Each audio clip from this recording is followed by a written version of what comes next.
Olá, boa noite.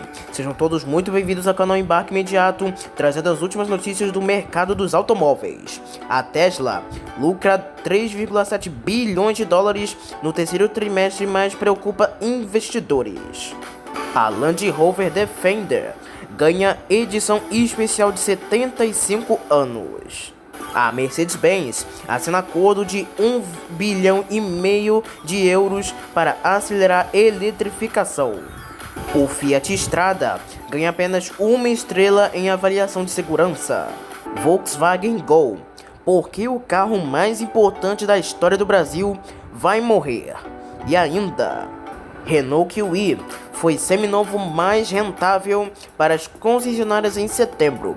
Tudo isso você confere agora no canal Embarque Imediato.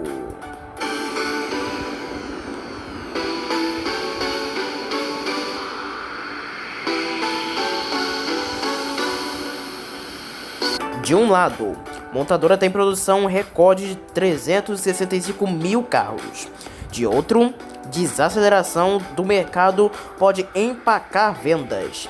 Em meio à preocupação de investidores, a desaceleração do mercado, a Tesla anunciou que fechou o terceiro trimestre de 2022 com recorde na produção de carros elétricos e nos resultados financeiros. No balanço divulgado nesta semana, a empresa reportou lucro líquido de 3,7 bilhões de dólares em EBITDA, lucros antes de juros, impostos, depreciação e amortização de 4,9 bilhões de dólares.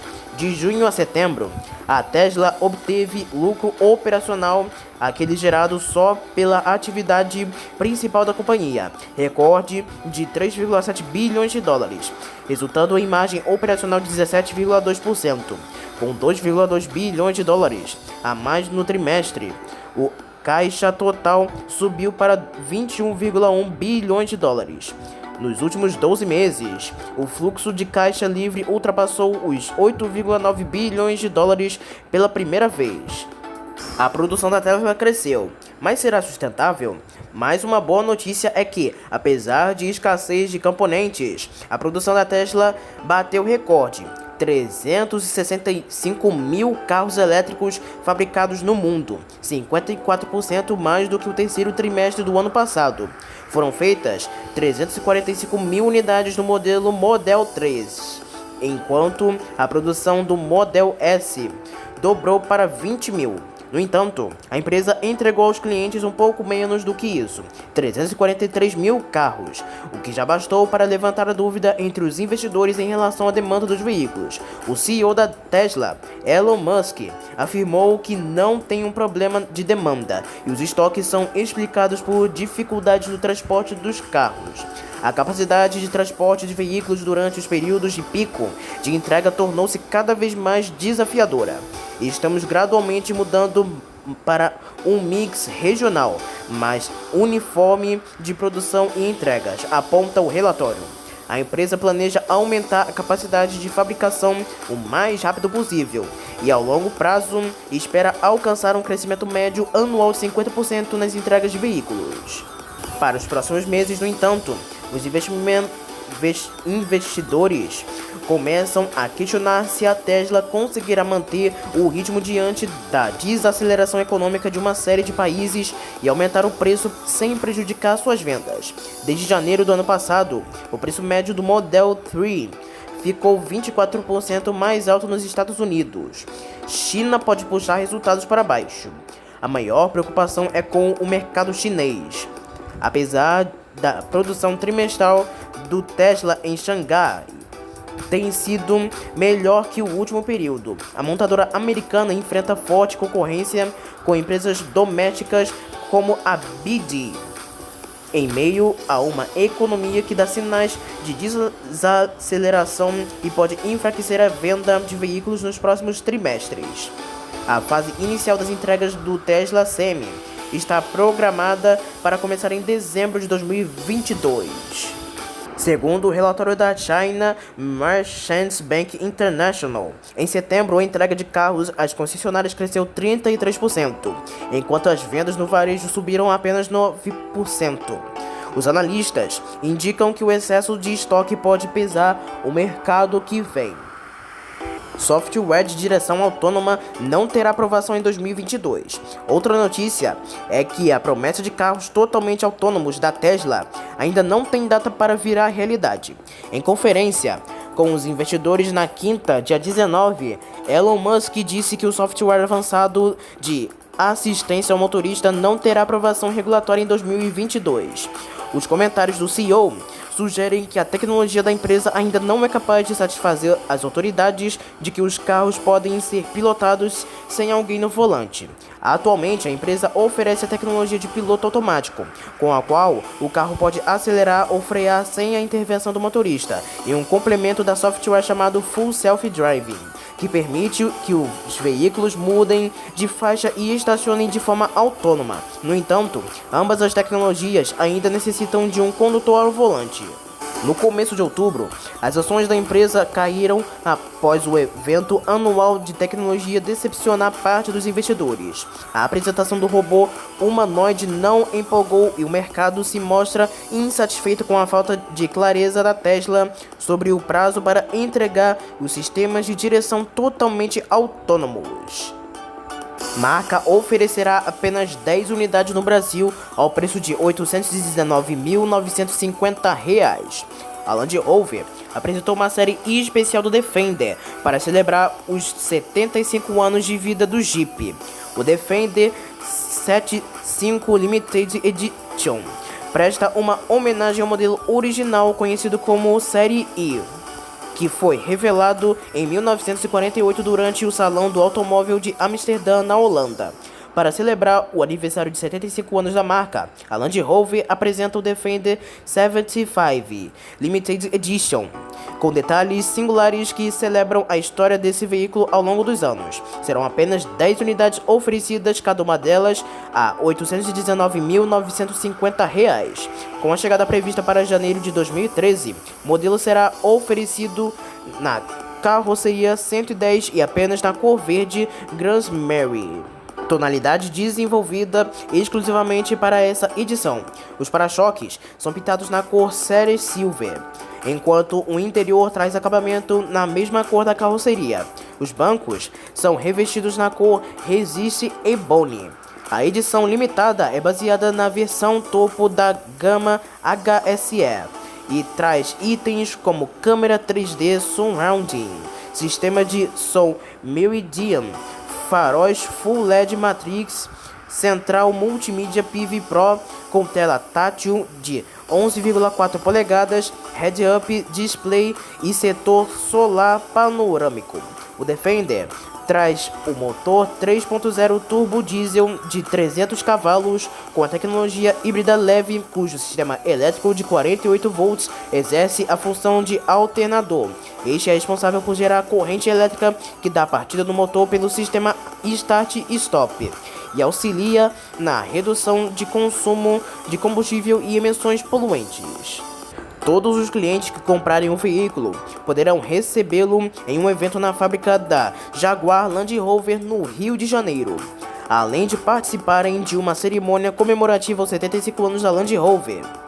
Além da exclusividade da edição limitada, os clientes que comprarem um veículo poderão receber suas unidades em uma entrega especial na fábrica da Jaguar Land Rover no Brasil, no estado do Rio de Janeiro.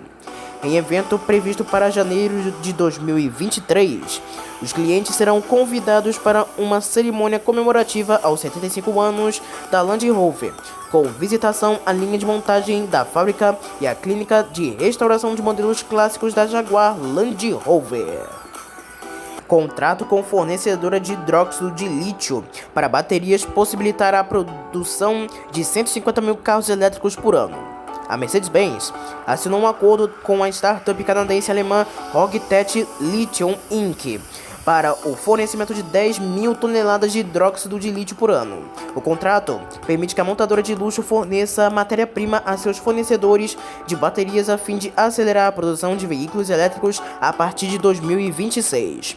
Segundo a agência Reuters, o acordo estimado de 1,5 bilhão de euros, cerca de 7,67 bilhões de reais, na cotação de 20 de outubro, possibilitará a cobertura de hidróxido de lítio suficiente para 150 mil carros elétricos por ano. Esta quantidade significa de lítio obtida diretamente da Rocketech ajudará a Mercedes-Benz a avançar na localização da produção europeia de células de bateria de última geração, afirmou Markus Schaefer, membro do conselho de administração da montadora alemã. Em seu projeto de eletrificação, a Mercedes planeja se tornar totalmente zero combustão até o fim da década. Modelo mudou o mercado de carros populares no Brasil ao longo de 42 anos, mas sua despedida prova que o tempo é implacável para todos. Boa parte dos leitores destas mal traçadas já haviam nascido a tempo de ver o Volkswagen Gol nascer. Mas quem diria que estaríamos vivos neste estranho 2022 para vê-lo morrer? Pois é o que está prestes a ser oficializado com a chegada do Gol Last Edition nas próximas semanas.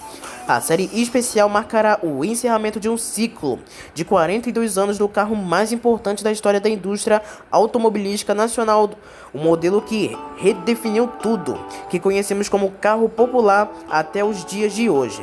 Vejamos, o Gol é o produto mais vendido de nosso centenário mercado, e não é por pouca margem. Foram quase 7 milhões de unidades comercializadas desde seu lançamento em 1980, com 3,2 milhões do Fiat Uno e pouco menos de 3 milhões do Volkswagen Fusca, a quem o Gol veio para substituir. Percebe? O Gol vendeu mais que o dobro de outros dois fortes ícones de nossas ruas. Além disso, seu estilo de carroceria, especialmente na segunda geração, a popular G2 ou Bolinha, segue moldando o estilo de hatches compactos que caem no gosto do consumidor brasileiro até os dias de hoje. Nascido do projeto BX, o Gol quase morreu prematuramente por conta do crasso erro estratégico da fabricante de aplicar neles os cansados motores refrigeradores a ar de Fusca e Kombi. Em seus primeiros anos de vida, a Volkswagen foi feliz ao perceber e corrigir a rota a tempo, quando aplicou nele os propulsores da cultuada família AP. Aí só foi alegria. Foram anos e décadas a fio da liderança resoluta, intransigente e inabalável. Não havia Fiat Uno, Fiat Palio, Chevrolet Corsa, Chevrolet Celta ou Ford Fiesta capazes de o ameaçar. O reinado acabou em 2014, quando ele passou o bastão provisoriamente ao Fiat Palio e depois, de modo mais perene, o Chevrolet Onix. Mas o legado ficou, e é por isso que o Gol se despedirá com pompa e loas aos moldes da Kombi Last Edition em 2013, com uma diferença interessante entre eles. Enquanto a morte da Kombi já era bola contada, porque era um projeto dos anos 1940 que não conseguia mais acompanhar as leis de segurança veicular do país. O Gol até poderia sobreviver se a Volkswagen quisesse. Mas afinal, por que a empresa deixa de vender um ícone da indústria? É o que suscita a pergunta: por que afinal o carro mais importante da história do Brasil vai morrer? E a resposta é a mesma que serviu para explicar o fim do Palio, do Uno e mais recentemente do Renault Sandero. A deterioração do carro popular brasileiro e o fim do fetiche pelo carro zero fizeram seu nome se desgastar. Acessível e relativamente barato nos anos 2000, o carro popular foi se tornando cada vez mais proibitivo na medida em que a renda do brasileiro se corroeu ao longo das décadas passada e atual, e novas leis de trânsito subiram o sarrafo dos projetos. Quem tem R$80 mil para pagar um Gol 1.0 MPI nos dias de hoje? Mesmo se a pessoa tiver, quem disse que vai querer pagar R$80 mil em um Gol 1.0 MPI? Provavelmente vai buscar uma opção mais sofisticada no mercado de usados, ou pegará mais R$40 mil para comprar coisa melhor no segmento dos SUVs compactados. Compreensível. Se o público-alvo do Gol não pode mais comprá-lo, e se o público que tem bala na agulha para adquiri-lo o rejeita, o que resta? vender o Gol para fronteiras e locadoras, claro. Só que essa solução, segundo a Honda em curto prazo, promove uma desvalorização fez mais difícil de reverter da imagem do modelo no varejo. Certa vez uma fonte me disse que a Renault havia desistido do Sandero aqui porque seu nome já não gerava mais valor para a marca. A lógica foi a mesma para o Fiat Uno e certamente vale para o Volkswagen Gol. Fica provado agora que o ciclo da vida também vale para os carros. Nascer, se desenvolver, viver, o auge, o ocaso e enfim a morte.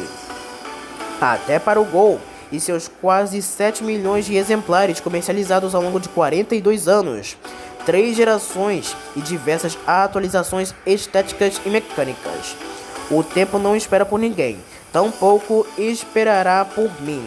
Já cantavam os Rolling Stones, banda que, aliás, batizou uma série especial do Hatch em 1995, pois ele passou para o Gol.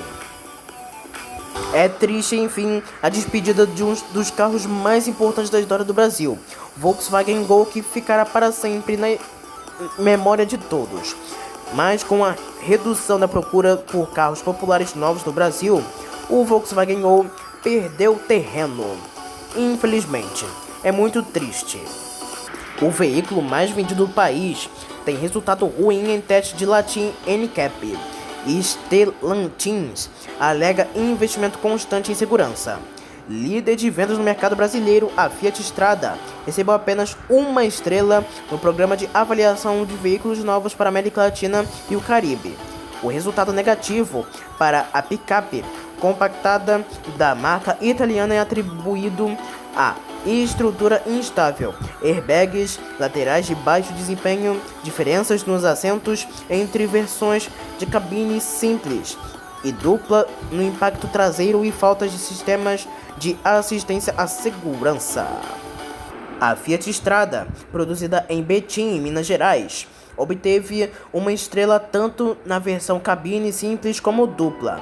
A simples, equipada com 2 airbags frontais e controle eletrônico de estabilidade como padrão, alcançou 47,47% de índice de proteção para ocupante adulto, 22,08% para ocupante criança, 40,23% para pedestres e usuários vulneráveis das estradas e 41,86% em sistemas de assistência e segurança. Já a configuração cabine dupla, com 4 airbags, 2 frontais e 2 laterais de cabeça e tórax, o ESC, como itens de série, alcançou 41,39% da proteção a ocupante adulto, 52,96% para passageiro infantil, 40,23% para pedestres e 48,84% em sistemas de assistência à segurança. Levantamento de autoavaliar indica ainda melhoria no giro de estoque das revendas e aponta R$81 mil como ticket médio desse mercado. O Renault Kwid foi o modelo seminovo com maior índice de rentabilidade em setembro. Este é um dos resultados de estudo performance de veículos usados, realizado mensalmente pela Mega Dealer, parceira comercial da AutoAvaliar, empresa brasileira criadora de uma plataforma de compra, venda e gestão de veículos usados. O levantamento foi realizado em 2.231 concessionárias de 21 marcas. O ranking dos usados mais rentáveis, que até alguns meses atrás era amplamente dominado pelos hatches compactos, conta agora com 4 SUVs e 2 sedãs compactos, que se somam a 4 hatches compactos. O Kwid liderou a lista de modelos com melhor índice de rentabilidade em setembro, com margem bruta de 15,9% e 37 dias de giro de estoque. Em seguida surge o Volkswagen Fox, que teve o menor número de giro de estoque no top 10, apenas 28 dias. O Ford Ka aparece em terceiro lugar, mas chama atenção para a mensagem bruta de 12,3%, ficando atrás apenas do líder Kwid. Honda HR-V, Renault Duster, Nissan Versa, Chevrolet Onix Plus, Chevrolet Onix, Nissan Kicks e Ford EcoSport completam o grupo dos 10 primeiros colocados. Vale lembrar que o índice de rentabilidade é calculado com base no ROI, Return of Investment, ou retorno de investimento em português, anual, que é obtido pelo cálculo da margem de lucro bruta e o número de dias em que o veículo fica em estoque. A AutoAvaliar identificou estabilidade no preço médio dos veículos comercializados, que fechou em R$ 81 mil em setembro. Por outro lado, as margens brutas médias no terceiro trimestre de 2022 estão abaixo daquelas verificadas no primeiro semestre do ano. Em setembro, a margem foi de 10,4%, queda de 0,1% em relação ao mês anterior. Já o giro de estoque, ou seja, o número médio de dias em que um veículo permanece no pátio até ser vendido, apresentou melhoria de 2 dias, caindo de 47 para 45 dias. Inclusive, houve queda no giro de estoque em todas as regiões do país. O índice de setembro é o menor desde janeiro de 2022, quando o giro de estoque foi de 42 dias. Em setembro, as marcas Peugeot, Citroën, Caoa, Chery, Mitsubishi, Kia e Nissan apresentaram os maiores índices de conquista de clientes vindos de concorrentes. Já as marcas de maior fidelidade por parte do consumidor serão representadas por Honda, Renault e Chevrolet nas primeiras posições. Hyundai, Toyota, Ford, Volkswagen e Jeep completam a lista das 8 primeiras colocadas. Não por acaso, duas das empresas com maiores índices de lealdade, Honda e Renault, também lideram o ranking de redes de concessionárias mais rentáveis. Segundo a AutoAvaliar, o resultado prova que uma alta lealdade pode auxiliar em muito na rentabilidade da rede autorizada. Com isso, finalizamos as últimas notícias do mercado de automóveis. Uma boa noite para todos e até a próxima.